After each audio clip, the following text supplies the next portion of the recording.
ಒಂದು ಹುಡುಗ ಏನು ಬೇಕಾದ್ರೂ ಮಾಡೋದಕ್ಕೆ ರೆಡಿ ಇರ್ತಾನೆ, ಹುಡುಗಿರು ರೆಡಿ ಇರ್ತಾರ? ಹುಡುಗಿ ನಾವು ರೆಡಿ ಇರ್ತೀವಿ. ಅಷ್ಟು ಧೈರ್ಯ ಇದೆಯಾ ಹುಡುಗರ ಥರ? ಧೈರ್ಯ ಇದೆ. ಓಕೆ, ಒಂದು ಫೈಟ್, ಈಗ ಒಂದು ಎಕ್ಸಾಂಪಲ್, ಯಾರೋ ಒಬ್ರು 10 ಗಂಟೆನಲ್ಲಿ ಹೋಗೋ ಫ್ರೀಡಮ್ ನಮಗಿದೆ, ಹೋಗೋ ಧೈರ್ಯ ನಮ್ಗೆ. ಬಟ್ ಆದ್ರೆ ಧೈರ್ಯ ಇಲ್ಲ ಮೇಡಮ್.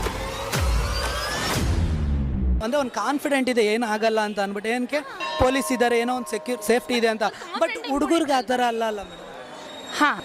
ಏನು ಹುಡುಗರು ಏನಕ್ಕಂದ್ರೆ ಯಾರು ಒಬ್ರು ರೇಗಿಸಿದ್ರು, ಏನೋ ಒಂದು ಮಾಡಿದ್ರು ಒಂದು ಧೈರ್ಯ, ನಾನು ಹುಡುಗ ಏನಾರು ಒಂದು ಮಾಡ್ಬೋದು, ಒಂದು ಫೈಟಾರು ಮಾಡ್ಬೋದು ಅಂತ. ಹುಡುಗಿಗೆ ಸೇಫ್ಟಿ ಇಲ್ಲ, ಸೊ ಅವರು ಅಷ್ಟೊಂದು ಗ್ರೇಟ್ ಅಲ್ಲ. ಅದು ಸೇಫ್ಟಿ ಎಲ್ಲಿ ಬಂತು?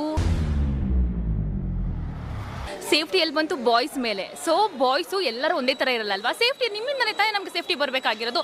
ಸೊ ಎಲ್ಲ ಬಾಯ್ಸಿಗೆ ಆ ಬಾಯ್ಸ್ ಕರೆಕ್ಟಾಗಿದೆ ಅಂದರೆ ಐ ಕ್ಯಾನ್ ಗೋ ಕಾನ್ಫಿಡೆಂಟ್ಲಿ. ನೀ ಹುಡುಗನೇ ಸರಿ ಇಲ್ಲ ಅಂತ ಅಂದಾಗ ಹಾಗಾದರೆ ಹುಡುಗಿರು ಎಲ್ಲದರಲ್ಲೂ ಸರಿ ಇದ್ದಾರೆ ಅಂತನಾ?